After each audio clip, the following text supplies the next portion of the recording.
हमने पढ़ लिया combination reaction, decomposition reaction, displacement and double displacement reaction. Combination में दो सब्सटेंस कंबाइन हो जा रहे थे, नाम से पता चल रहा था, एक प्रोडक्ट दे रहे थे। डिकम्पोजिशन में एक सिंगल सब्सटेंस कई प्रोडक्ट में टूट जा रहा था, डिकम्पोज कर जा रहा था, डिकम्पोजिशन रिएक्शन था। कॉम्बिनेशन और डिकम्पोजिशन एक दूसरे के रिवर्स हैं, एक दूसरे के उल्टे हैं, सही है। क्योंकि कॉम्बिनेशन में क्या होता है कि दो सब्सटेंस कंबाइन कर जाते हैं, एक प्रोडक्ट बनाते हैं। डिकम्पोजिशन में क्या रहता है, एक सब्सटेंस टूट करके कई प्रोडक्ट में बदल जाता है। तो हम कह सकते हैं डिकम्पोजिशन और कॉम्बिनेशन एक दूसरे के रिवर्स प्रोसेस है। थर्ड वन था डिस्प्लेसमेंट रिएक्शन, उसमें एक्टिविटी सीरीज दे रखी थी मैंने। रिएक्टिविटी सीरीज से ये पता चलता है कौन सब्सटेंस ज्यादा रिएक्टिव है और कौन सा एलिमेंट ज्यादा रिएक्टिव और कौन सा एलिमेंट कम रिएक्टिव है। तो जो रिएक्शन डिस्प्लेसमेंट रिएक्शन में हम देखते हैं उसमें यही देखते हैं कि कौन सा एलिमेंट किसको रिमूव कर सकता है, किसको डिस्प्लेस कर सकता है, और वहां खुद जाकर के बैठ जाएगा। अगर ज्यादा रिएक्टिव एलिमेंट है तो वो कम रिएक्टिव एलिमेंट को डिस्प्लेस कर देगा उसके कंपाउंड से, ठीक है। डबल डिस्प्लेसमेंट में वो आयन एक्सचेंज हो जा रहे थे, वो भी आयन एक्सचेंज का तरीका भी उसी तरह से है, यानी एक प्लस आयन दूसरा माइनस आयन, वो दोनों एक साथ आकर के बैठ जा रहे थे, और एक प्लस आयन दूसरा प्लस आयन वो दोनों एक तरफ आकर बैठ जा रहे थे। दो सब्सटेंस एक साइड थे रिएक्टेंट साइड, फिर दो सब्सटेंस प्रोडक्ट साइड बन जा रहे थे। तो ऐसे भी पहचान कर सकते हैं डबल डिस्प्लेसमेंट रिएक्शन की, ठीक है। उसके बाद पांचवा जो था ऑक्सीडेशन एंड रिडक्शन रिएक्शन, इसको मुझे पढ़ाना था। ऑक्सीडेशन एंड रिडक्शन, ऑक्सीडेशन तो नाम से ही जाहिर हो रहा है कि ऑक्सीजन, जहां पे भी ऑक्सीजन ऐड होगी उस रिएक्शन को क्या कहेंगे, ऑक्सीडेशन रिएक्शन, ठीक है। जहां पे भी सब्सटेंस में ऑक्सीजन ऐड हो जाएगी उसको कहेंगे ऑक्सीडेशन रिएक्शन, और जिस सब्सटेंस में ऑक्सीजन ऐड होगी उसको हम क्या कहेंगे, उसको हम कह देंगे कि इसका ऑक्सीडेशन हो रहा है, ठीक है। एग्जांपल से समझेंगे। सबसे पहले डिफिनीशन, एडिशन ऑफ ऑक्सीजन और non metallic element. Non metallic element का मतलब नॉन मेटेलिक एलिमेंट, ठीक। ऑक्सीजन भी लिखा, साथ में मैंने लिखा नॉन मेटेलिक एलिमेंट, क्योंकि ये दोनों डिफिनीशन है। ऑक्सीजन तो मेन है कि ऑक्सीजन का एडिशन कहीं पे भी होगा तो वो ऑक्सीडेशन होगा ही होगा। नॉन मेटेलिक एलिमेंट, ऑक्सीजन भी खुद एक नॉन मेटल है, और जितने भी नॉन मेटेलिक एलिमेंट का एडिशन हो जाए किसी भी सब्सटेंस में, वो ऐड हो जाए रिएक्शन में, उसको हम क्या कहते हैं, oxidation reaction to a substance, ठीक है। दूसरी डिफिनीशन है एंड रिमूवल ऑफ हाइड्रोजन और मेटेलिक एलिमेंट। और क्या हो जाए, हाइड्रोजन का रिमूवल हो जाए, किसी भी केमिकल रिएक्शन में हाइड्रोजन का रिमूवल हो जाए, हाइड्रोजन निकल जाए या मेटेलिक एलिमेंट निकल जाए, क्योंकि हाइड्रोजन कटायन बनाता है, पता है सबको, हाइड्रोजन एक कटायन बनाता है और मेटेलिक एलिमेंट भी सारे कटायन ही बनाते हैं। नॉन मेटेलिक एलिमेंट आयनायन बनाते हैं, ऑक्सीजन भी आयनायन बनाता है। तो हम इस तरह भी कह सकते हैं कि रिमूवल ऑफ हाइड्रोजन और metallic element from a substance is called oxidation reaction, ठीक है। तो एक तरीके से इसकी डिफिनीशन ये है कि ऑक्सीजन का ऐड होना या नॉन मेटेलिक एलिमेंट का ऐड होना, ये भी ऑक्सीडेशन कहलाएगा। या अगर किसी सब्सटेंस से हाइड्रोजन का रिमूवल हो रहा है, हाइड्रोजन निकल रही है, या मेटेलिक एलिमेंट उससे बाहर हो रहे हैं, तो उसको भी हम क्या कहेंगे, ऑक्सीडेशन रिएक्शन। ठीक ऑक्सीडेशन का उल्टा रिडक्शन है, एकदम दोनों एक दूसरे के रिवर्स प्रोसेस है, reverse reaction. Addition of hydrogen और metallic element to a substance और रिमूवल ऑफ ऑक्सीजन और non metallic element from a substance is called reduction.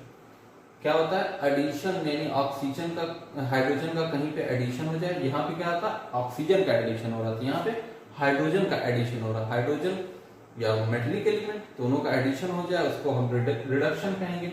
या रिमूवल ऑफ ऑक्सीजन, यहाँ पे देखो इसका उल्टा हो गया ना, यहाँ रिमूवल ऑफ हाइड्रोजन था, यहाँ रिमूवल ऑफ ऑक्सीजन, या रिमूवल ऑफ ऑक्सीजन हो जाए या नॉन मेटेलिक एलिमेंट रिमूव हो जाए किसी भी सब्सटेंस से, उसको भी हम क्या कहेंगे, रिडक्शन रिएक्शन, ठीक है।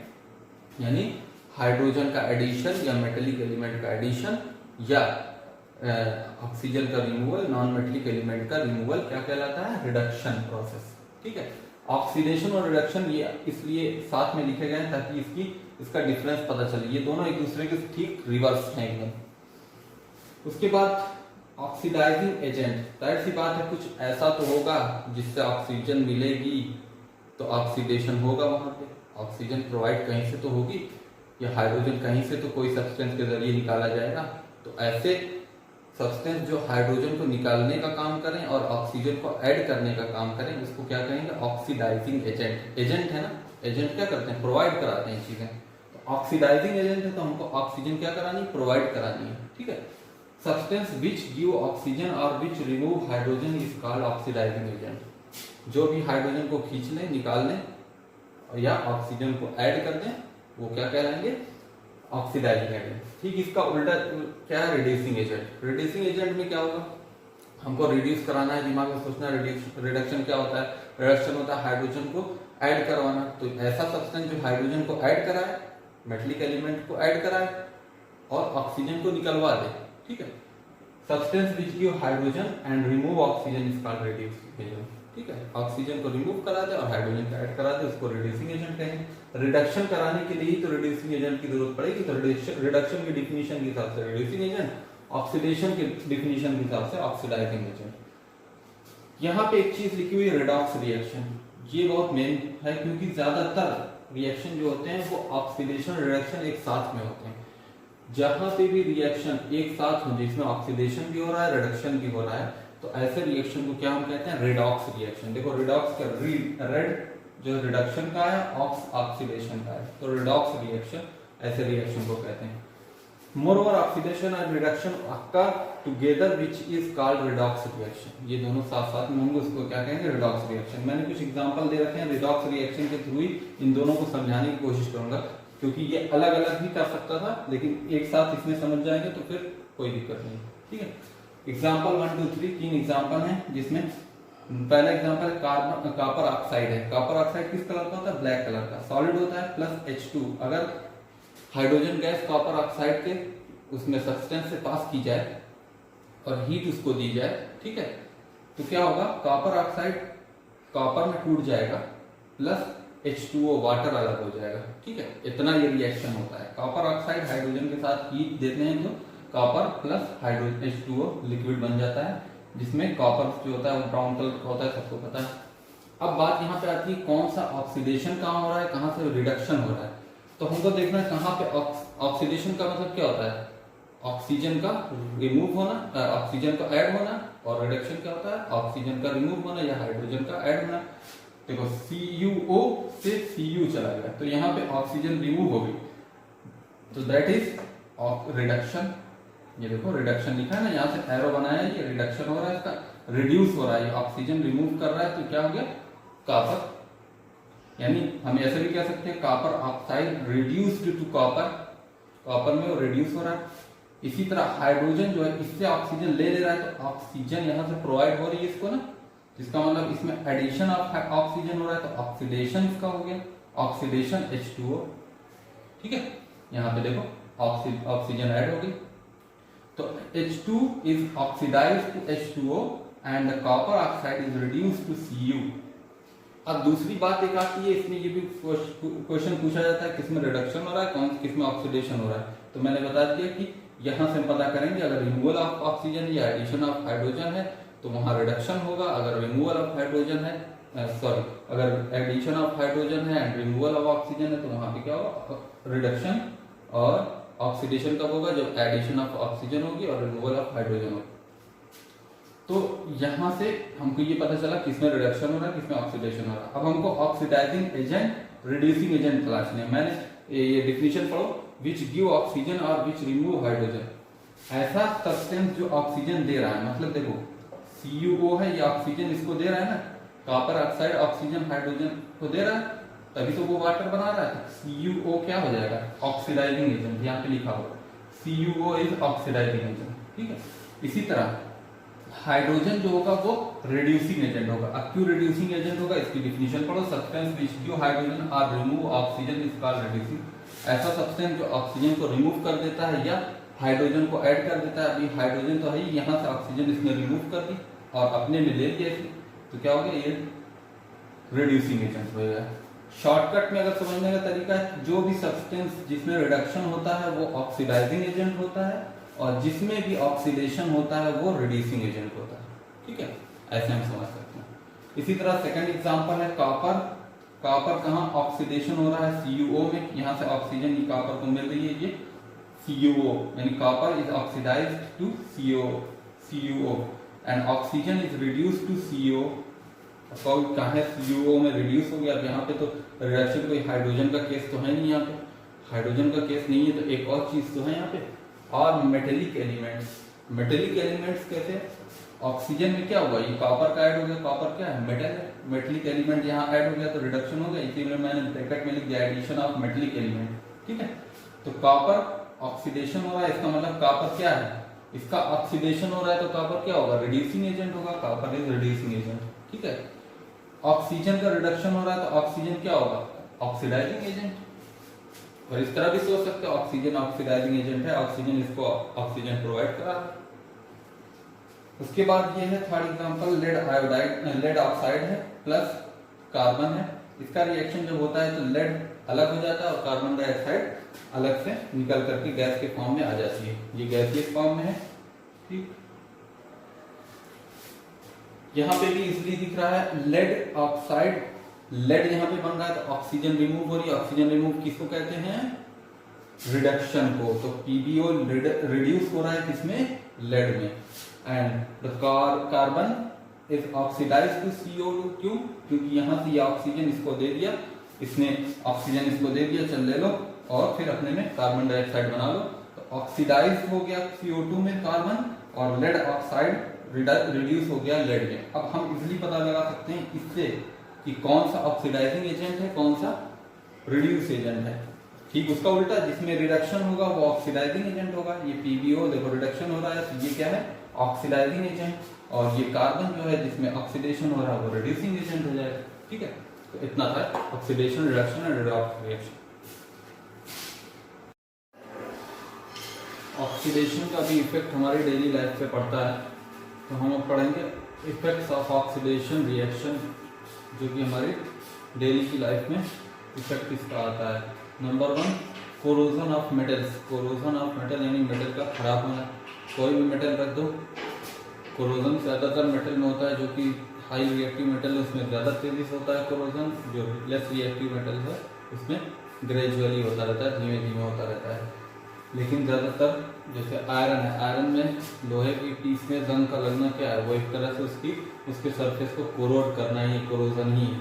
तो हम यहाँ पे कोरोजन ऑफ मेटल का एग्जांपल लेंगे, ऑक्सीडेशन रिएक्शन उस पर भी होता है। ठीक है, it is a process in which metals are eaten up gradually by the action of air, moisture or chemicals like acids on their surface। ऐसा प्रोसेस जिसमें मेटल धीमे धीमे ईटन अप, खा लिया जाता है, खत्म हो जाता है, by the action of air. Air के एक्शन से मतलब एयर की वजह से, हवा की वजह से, मॉइस्चर की वजह से यानी नमी जो होती है उसकी वजह से, और कोई केमिकल इफेक्ट की वजह से, कोई भी एसिड वगैरह किसी सरफेस पे छिड़क दिया जाए, आयरन की पीस पे छिड़क दिया जाए, तो वहाँ पे सरफेस का क्या होता है, खराब हो जाता है, तो उसको हम कोरोजन कहते हैं। तो ये डिफिनीशन है कोरोजन की। एग्जाम्पल हम लेंगे रस्टिंग ऑफ आयरन का।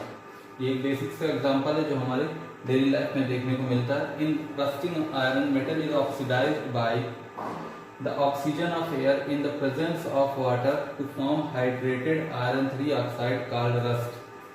आयरन की रस्टिंग में क्या होता है, जो आयरन मेटल होता है वो ऑक्सीडाइज हो जाता है, जो कि ऑक्सीजन से रिएक्ट करके, जो मॉइस्चर एयर है उसमें ऑक्सीजन प्रेजेंट है, ह्यूमिडिटी भी है, थोड़ी सी मॉइस्चर भी है, उसके प्रेजेंस में जब वो रिएक्शन होता है तो क्या बना लेता है, आयरन 3 ऑक्साइड बना लेता है।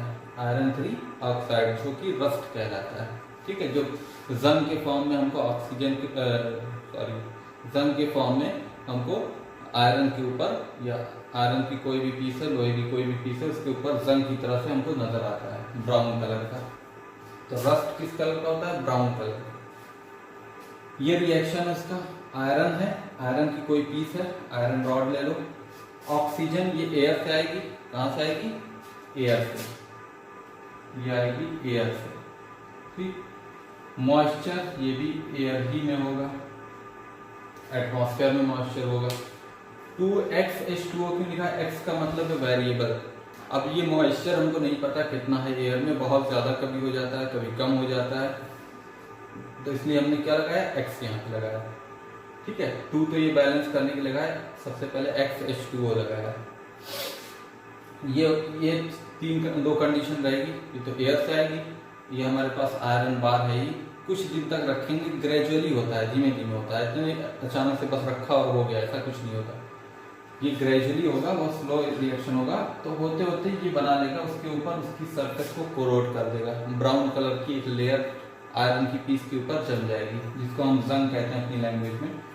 Fe2O3 × 2xH2O, ये उसका फार्मूला है, रस्ट का फार्मूला है। आयरन 3 ऑक्साइड, क्योंकि हमने बताया था आयरन की जो लिस्ट दी थी उसमें आयरन जो है 3 वैलेंसी शो करता है और 2 वैलेंसी शो करता है, तो ये 3 ऑक्साइड बनाता है, 3 वैलेंसी शो करके यहाँ पे रस्टिंग हो जाती है और आयरन का क्या हो गया, ऑक्सीडेशन हो गया, ये ऑक्सीजन से ऐड हो गई यहाँ पे। ठीक है, ऑक्सीजन से ऐड हो गई, तो यहाँ पे ज़्यादातर ऑक्सीडेशन होने की वजह से ही ये होता है, ये सिर्फ वाटर वेपर इसको सपोर्ट करती है ऑक्सीडेशन को। अगर वाटर वेपर नहीं रहेगी, सिर्फ ड्राई एयर रहेगी, तो वहाँ ऑक्सीडेशन की तेजी से नहीं होगा। वैसी बात है, एक लोहे का छड़ है, अगर सिर्फ हवा में रख दो उसको तो उतनी जल्दी वो रस्टिंग नहीं पकड़ेगा, अगर उस पर पानी आ गया तो क्या होगा, रस्ट हो जाएगा, उसके बाद रंग तेजी से लग जाएगा। ठीक है, ये अपना डेली लाइफ का एग्जाम्पल है, हम सब देखते रहते हैं। रेंसिडिटी पे आ जाओ, रेंसिडिटी ये सुना हुआ नहीं है, लेकिन ये हम भी फील कर चुके हैं इस तरह से। Oxidation of fats and oils in food, hence food produce unpleasant smell and taste is called rancidity. Food जो खाना जो होता है उसमें सबसे ज़्यादा क्या होता है, ऑयल होगा या फैट होगा, ये दोनों होंगे उसमें, तो वो उसमें ऑक्सीडेशन हो जाता है, यानी बाहर की एयर से क्या होता है, ऑक्सीडेशन, ऑक्सीजन ऐड होने लगती है, जिसकी वजह से क्या होता है, फूड प्रोड्यूस अनप्लीजेंट स्मेल, बहुत ही अजीब सी स्मेल देने लगता है खाना, और टेस्ट भी उसका खराब हो जाता है। खाने का टेस्ट मतलब जो नहीं कहते कि खाना रख दिया बाहर, रेफ्रिजरेटर में रखा नहीं, वो बाहर रख दिया, गर्मी के दिनों में खाना सड़ गया, उसमें से महक आने लगी, तो वो क्या होती है, ऑक्सीडेशन ऑफ फैट्स ऑयल होता है, यानी इसको कहते हैं हम रेंसिडिटी। प्रिवेंशन पूछा जाता है कि प्रिवेंशन क्या हो सकता है रेंसिडिटी का, तो कुछ प्रिवेंशन यहाँ दिए गए हैं। जैसे नंबर 1 है, rancidity can be avoided by adding antioxidant reducing agent to food containing fats and oil. 2 common antioxidants are, ये 2 कॉमन एंटीऑक्सीडेंट हैं, हम इसको ऐड करते हैं किसके लिए, ताकि वो रिड्यूसिंग एजेंट का काम करें। रिड्यूसिंग एजेंट का क्या काम होता है, वो ऑक्सीजन को ऐड नहीं होने देता है, रिड्यूसिंग एजेंट हमेशा ऑक्सीजन को रिमूव करेगा। ठीक है, तो ये 2 हैं जो रिड्यूसिंग एजेंट हैं, जिनको एंटीऑक्सीडेंट भी कहते हैं। एंटीऑक्सीडेंट से ही नाम से ही पता चल रहा है कि ऑक्सीजन का दुश्मन है, एंटी, जिसका नाम है ब्यूटाइलेटेड हाइड्रोक्सी एनिसोल, BHA इसको कहेंगे। सेकंड है ब्यूटाइलेटेड हाइड्रोक्सी टोलुइन, BHT।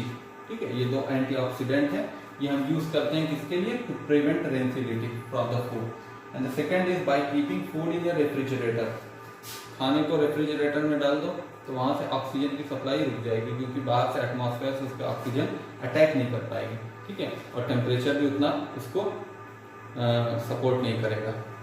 तो रेंसिडिटी में हम क्या करेंगे, वो रेफ्रिजरेटर में खाने को रख देंगे। 3 bye storing food in air tight container and away from light, light से भी दूर रखेंगे, क्योंकि लाइट से भी क्या होता है, लाइट की प्रेजेंस में एयर से रिएक्शन कर सकता है, तो लाइट की प्रेजेंस में रिएक्शन और तेजी से हो जाता है, जैसे मैंने बताया था डिकम्पोजिशन रिएक्शन। ठीक है, ऑक्सीजन का रिएक्शन अगर लाइट आ जाती है तो उसमें एक एक्स्ट्रा एनर्जी मिल जाती है, जिसकी वजह से ऑक्सीडेशन तेजी से होने लगता है। तो हम लाइट से भी दूर रखते हैं, और एयर टाइट कंटेनर में, मतलब ऐसा कंटेनर जिसमें एयर नहीं जा सकती, तभी ना अचार वगैरह को किसमें रखा जाता है, टाइट कंटेनर में रखा जाता है, पिकल्स को, ताकि उसमें एयर ना जाने पाए। एयर जाने का मतलब ऑक्सीजन का सप्लाई होना, और ऑक्सीजन का सप्लाई होना मतलब ऑक्सीडेशन हो जाएगा। 4th क्या है, by packaging oily and fatty foods like chips in nitrogen gas, जो चिप्स वाले पैकेट्स आते हैं वो सब के सब उसमें जो गैस भरी रहती है, कौन सी गैस होती है, नाइट्रोजन गैस, क्योंकि उसमें भी नाइट्रोजन क्या करती है, रिड्यूसिंग एजेंट का काम करती है। यानी अगर उस पर कहीं से भी अटैक होता है, पहले तो वो बाहरी एटमॉस्फेयर से उसकी वो करती है, प्रोटेक्शन करती है कि बाहरी कहीं से भी अगर पैकेट में छेद या कुछ इस तरह से हुआ तो एयर आना चाहिए, तो उससे नाइट्रोजन का रिएक्शन पहले होगा, ना कि वो चिप्स पे अटैक करेगी। ठीक है, तो इसलिए हम किसमें रखेंगे, पैकेजिंग जो होती है इसमें नाइट्रोजन गैस होती है। So first chapter will be finish now and अब हम इसके बाद होमवर्क इसमें देंगे, ऑक्सीडेशन रिडक्शन का होमवर्क रहेगा और कुछ होमवर्क ऐसे भी देंगे। ठीक है।